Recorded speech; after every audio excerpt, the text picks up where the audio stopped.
What happens when law enforcement comes face to face with pure chaos? When routine calls spiral into moments of sheer unpredictability and danger lurks in every corner? Buckle up, because today, we're presenting you with 5 gripping cases that left officers shaken and audiences stunned. From chilling arrests to shocking discoveries, these are the moments where reality felt stranger than fiction. On June 12, 2024, chaos erupted in a quiet neighborhood when police received multiple 911 calls about a woman behaving erratically. Witnesses reported that she seemed under the influence of methamphetamine, wandering aimlessly, yelling incoherently, and even swiping food from a gas station without paying. The situation was spiraling out of control. Is that the van? Yeah. Okay. Is she... Doesn't look like anybody's in it. Is she still around? Or? She was in it. I come out here and she's just all whacked out. I mean, bouncing head around and this, that, right? When officers arrived, they were met by the person who had first called 911. This witness described the woman's bizarre behavior, including her aggressive outbursts and alarming lack of control. Other bystanders provided similar accounts, detailing how she had stormed through the gas station, frightening employees and customers alike. Is that the van? Yeah. Okay. Is she... Doesn't look like anybody's in it. Is she still around? Or? She was in it. I come out here and she's just all whacked out. I mean, bouncing head around and this, that. As officers pieced together the accounts, the witness provided a critical lead, pointing out the woman's location nearby. Armed with this information, an officer approached the scene cautiously, fully aware that the situation could escalate at any moment. Right. As soon as I came up, he went to leave. And he just walked out that way. And she grabbed her shit and screamed and yelled and walked that way too. So probably down there somewhere. Okay. The woman went into her vehicle when the officer arrived, her behavior erratic and her tone confrontational. As the officer attempted to engage her, she lashed out verbally, hurling insults and refusing to cooperate. Despite the officer's calm and measured approach, her aggression only grew. Put your bags on the ground. I'm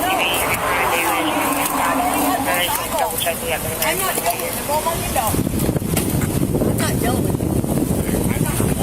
I'm just trying to figure out what's going on. I've already had my eyeballs. I've already been tortured. Okay, well, when you getting aggressive with me is going to get you Well, made. don't chase Okay? me down. Get away from me then. I've been called on you twice. Oh, but you're not a dog crying for help or hungry.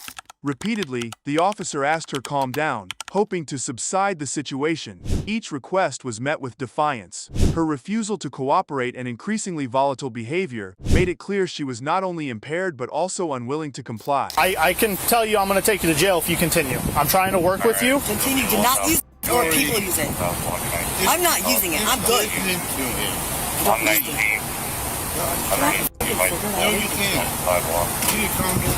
God damn it. Okay, well, I can't fix mine. There's people annoying me, so I'll go take a walk and just... No, you're not going to go anywhere. Okay, After exhausting all efforts to reason with her, the officer made the call to take control of the situation. As the officer moved in to detain her, chaos erupted. She screamed, struggled, and resisted, trying to turn the scene into a tense standoff. Hi. Okay. Step out. Hey, hi. Just go and step out for me. Please don't hurt me. You're okay. Okay. Turn and face towards the car. I gotta put my shoes on. Please don't hurt me. Oh, that won't hurt anybody. My other shoe. I'll get your other shoe, but right now... Ah. You have to stop. Okay. Hey, but don't hurt me, buddy. What's wrong with you? Well, right now you're under arrest for simulation of public intox. I'm not drunk or on anything. I don't have enough. I'm tired. In custody, the woman underwent a breathalyzer test, which confirmed she was heavily intoxicated. The officer's initial suspicions were right. She had been under the influence during the entire ordeal. I guess that's fine if you're pulling it. Thank you. Okay, go ahead and blow in like you're blowing up a balloon. Keep blowing until I tell you to stop. You can stop. Okay. Zeros, which includes what I believe. Methamphetamine. She was transported to the station. There, further investigations revealed a string of alarming behaviors that only solidified the case against her. Watch your head. Thank you.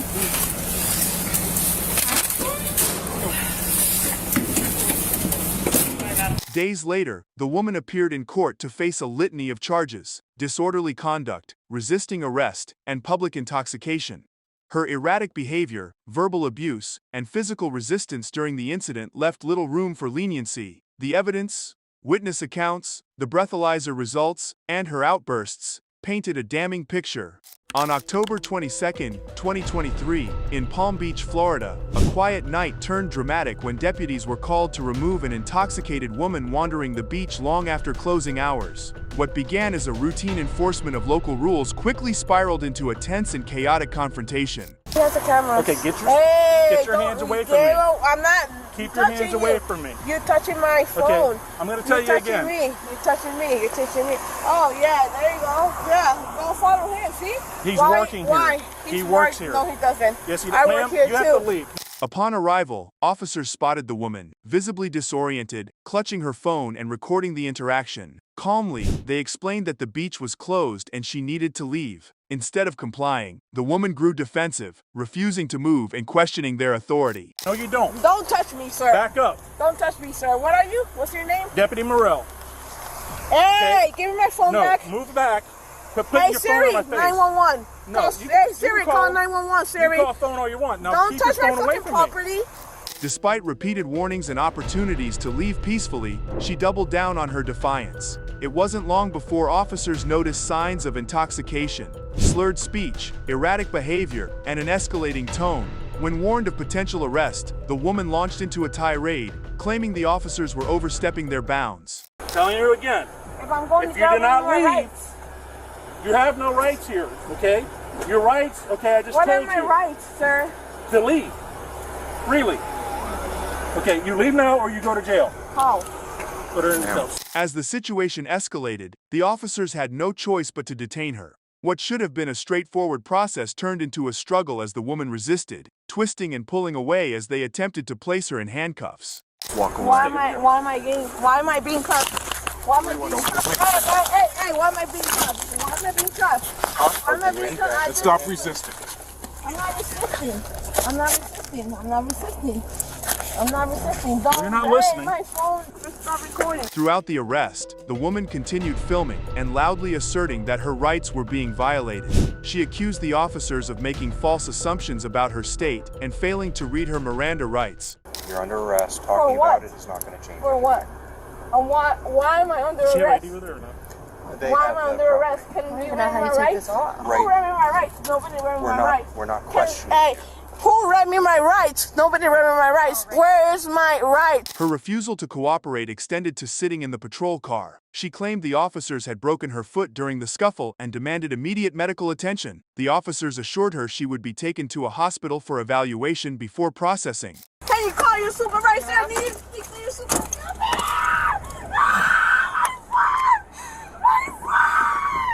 Gotta open it up. I know. There we go. Okay. At a nearby medical facility, doctors evaluated her claims of injury. While no serious damage was found, the officer's report confirmed that she displayed clear signs of intoxication and had resisted lawful orders throughout the encounter. Alright, you're gonna sit. So my lawyers will feel this mistreatment you guys provided. You guys are still providing listen. for me. You've been good You now, broke so- my foot. You slammed my foot Come on. on that door. I'm trying. I got you. I'm trying to get up. I just don't want you to fall. In court, the woman faced charges of resisting arrest and violating posted beach hours. Her defense revolved around accusations of police misconduct, but the evidence, her non-compliance, recorded behavior, and witnesses painted a different picture. Okay. Later, she was presented in court and faced charges of resisting arrest and violating the posted beach hours.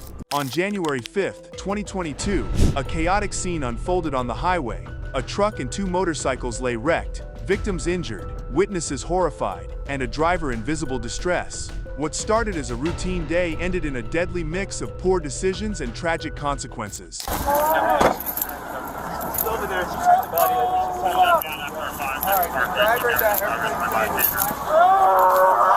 Alright, well, we're gonna keep trying. The devastation spoke for itself. One motorcycle was crushed beneath a Toyota Tundra, its rider thrown and battered. Another bike lay further down the road, its driver injured but alive. Witnesses described the Tundra swerving recklessly, tailgating, and failing to brake before slamming into the first motorcyclist. Tell you guys that before I go, it's this white car. Did you see it or no? There's multiple people said she was driving frantically. It's the white car right there. She's in it. Okay. The second motorcycle rider barely avoided a similar fate, but was thrown aside as the Tundra plowed through. By the time first responders arrived, chaos ruled, and a grim truth was beginning to emerge. So anyways, so the motorcycles, you said they were slowing down or no? No, not at all. We were all moving right along, about 40 miles an hour, and the next thing you know, the rear motorcycle, the older gentleman, is rolling underneath the truck as the motorcycle's being dragged down the road. Inside the Tundra sat a woman in a daze. Her slurred speech and erratic behavior immediately drew suspicion. She muttered incoherently, offering baffling explanations about her boyfriend, her work, and her disdain for traffic. I hate taking rush when it puts me to sleep. All the mornings I hate this road. I go out of my way to not drive on this road. Just sit in the truck.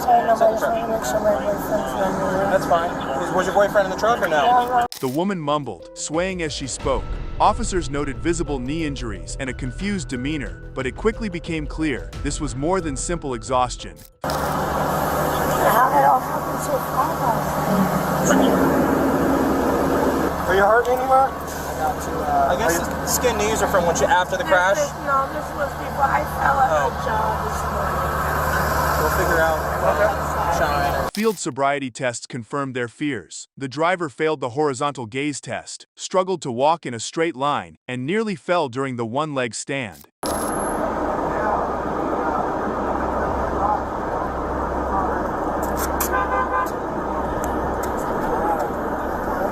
you count out loud for me? Yeah, sure. It's really hard to do. Why is that? Her erratic performance left no doubt in the officers' minds. She was impaired. The question was, by what? What do you say? I took Suboxone and Xanax. You said Suboxone and what else, man? Suboxone and Xanax. And Xanax. Okay. Witness accounts filled in the gaps. A driver who had been trailing the motorcycles described the Tundra as a ticking time bomb. These accounts painted a chilling picture of reckless, distracted driving. She made it over him and hit the one in front and knocked him out of the way. You said, thanks, man. You too. And she drove pretty far with him under the truck. It looks like. Yeah. Well, the black one kind of. After failing the sobriety tests, the driver was arrested for driving under the influence. She refused a breathalyzer but submitted to a blood test, which revealed a cocktail of Suboxone and Xanax. Her incoherent ramblings in the back of the patrol car added to the unsettling narrative. Well, right now we're just looking for the sample, okay? So, we got the blood sample. Thank you for that. We are now requesting a lawful test of your breath to determine the alcohol content of your breath. Will you give us a breath sample? The driver was convicted of DUI manslaughter, reckless endangerment, and other charges. Her punishment was severe: years in prison, permanent license revocation, and financial restitution to the victims' families. These included driving under the influence of manslaughter, violation of traffic rules, and reckless endangerment. In light of the evidence against her, the court imposed severe penalties. Her driving license was permanently suspended, and she was held accountable for the tragic loss of life. On August 2, 2024, officers patrolling the highways encountered a vehicle swerving dangerously, speeding, and failing to stay in its lane. Concerned for public safety, they initiated a traffic stop, unaware it would lead to a tense and prolonged confrontation.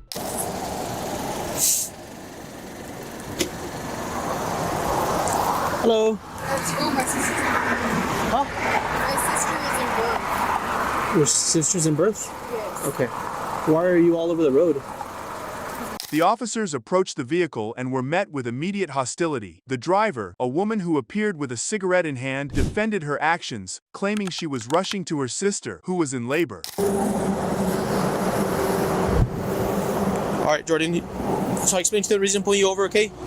You're all over the road, okay? You're driving in two lanes at once, going back and forth multiple times. Because my sister's in labor. Okay. Her explanation fell apart when officers pointed out she was driving in the wrong direction to reach the hospital. The interaction grew increasingly volatile, as she didn't seem to know where she was headed in the first place. Your sister's in labor? Where is she in labor?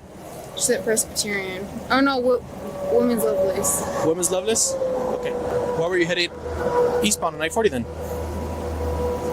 To get on the road? To get on the road? Do you know where Women's Lovelace Hospital is at? The situation escalated when the officers detected the strong odor of alcohol on her breath. Her bloodshot eyes and erratic speech reinforced their suspicions. When asked how much she had been drinking, her responses wavered. I'm still smelling that strong odor of alcoholic beverage. Alright? How much alcohol did you consume today? Huh? Not a lot. Not a lot? What's not a lot to you? Huh? Nothing. So you did not consume not a lot, but then now you're saying that you didn't consume anything. Despite her denials, her behavior made it clear she wasn't fit to drive. As a result, the officers requested that she did some sobriety tests. Alright. All I'm gonna have you do is put your feet together for me like this. How am I? Hands down to your side like this. And just look straight at me, okay?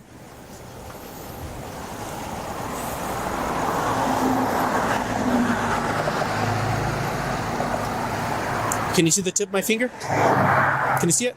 All right, you're gonna follow the tip of my finger with your eyes only, okay? Don't move your head. Do you understand that?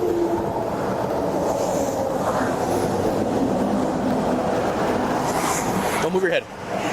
The first test, a horizontal gaze test, quickly revealed impairment as her eyes struggled to follow instructions. Her frustration mounted. She requested that the officer redo the test, visibly losing composure.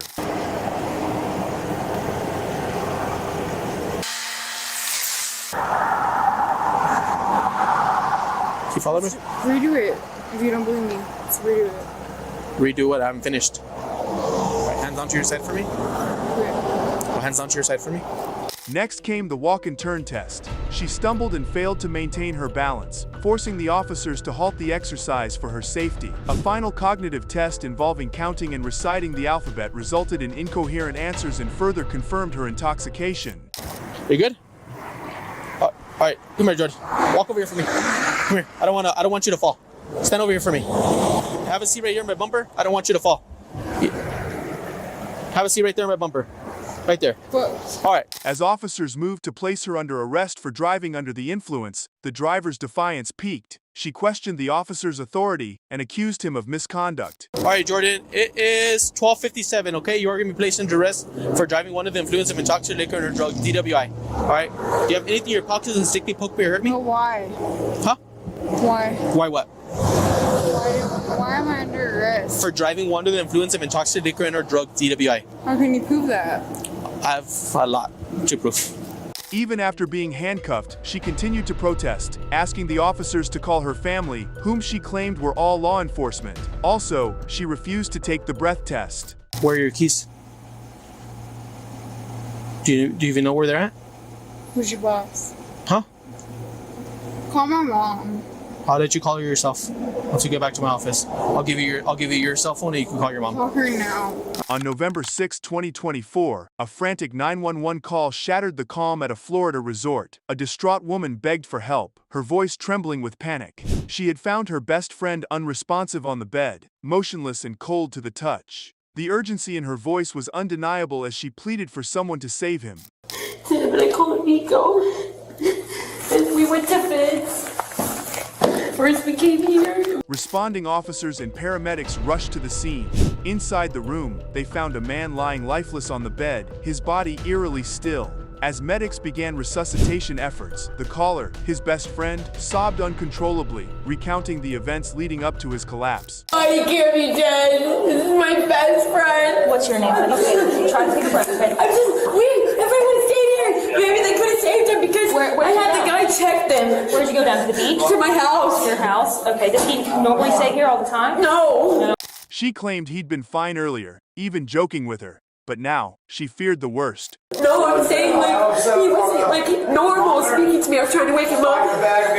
So I ran downstairs and got somebody, the paramedic, and they came up and he was snoring. So he said he's fine. We left. I come back and he's cold. Okay, and that was just a little bit ago. While medics worked, officers noticed something troubling, a suspicious amount of drugs scattered throughout the room. Questioned about their presence, the woman hesitated before admitting the man might have used some earlier. Her story was disjointed, but one detail stood out. he had snorted something before passing out. No, we didn't smoke anything. Okay. We had marijuana. We didn't smoke it in there. It just smells like it. I don't know. Yeah, but we didn't smoke it in there. Did he use it or anything? No, he didn't smoke. Yeah, he did smoke. Okay. And he did. Was that today? The discovery of illegal substances turned a tragic situation into a potentially criminal one. Adding to the confusion, the room contained items that hinted at a chaotic and questionable environment. No, I'm saying he wasn't like normal speaking to me. I was trying to wake him up. So I ran downstairs and got somebody, the paramedic, and they came up and he was snoring. As officers continued their investigation, the situation took a disturbing turn. There was no clear evidence of cause of death, suggesting that the woman might have played a direct role in her friend's death. The tension escalated further when officers learned that a child was present in the apartment, surrounded by drugs and chaos. Based off of what was brought into the room that Noah was in, and the actions that happened while Noah was there. I didn't do that. They had it. I didn't know they went in the bathroom with it. You said that you did it, okay? And it was all happening in front of him.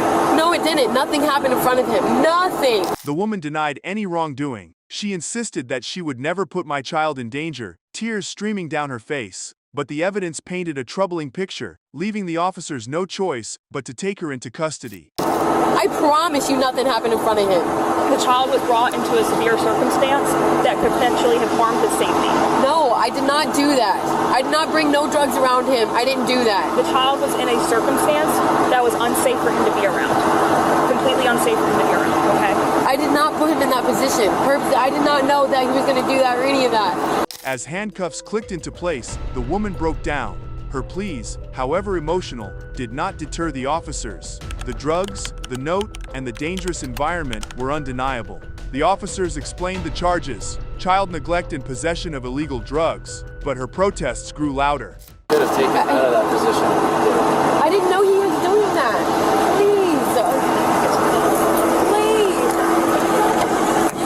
Despite the medic's best efforts, the man on the bed was pronounced dead at the scene. The gravity of the situation hung heavy as the officers concluded their investigation and transported the woman to the police station. All right, cardiac, diabetes, sugar's good. We gave Narcan. He has no pulse. He has no anything right now. We gave him 2 shots of adrenaline. We intubated. We're gonna see where we are next with him, okay? You tired, Josh? In the days that followed, she faced court, formally charged with child neglect and drug possession. The heartbreaking combination of tragedy, poor decisions, and a chaotic environment left behind a trail of grief and unanswered questions. The woman was presented in court to face formal charges after the investigation. She was charged with child neglect without great bodily harm and possession of illegal drugs.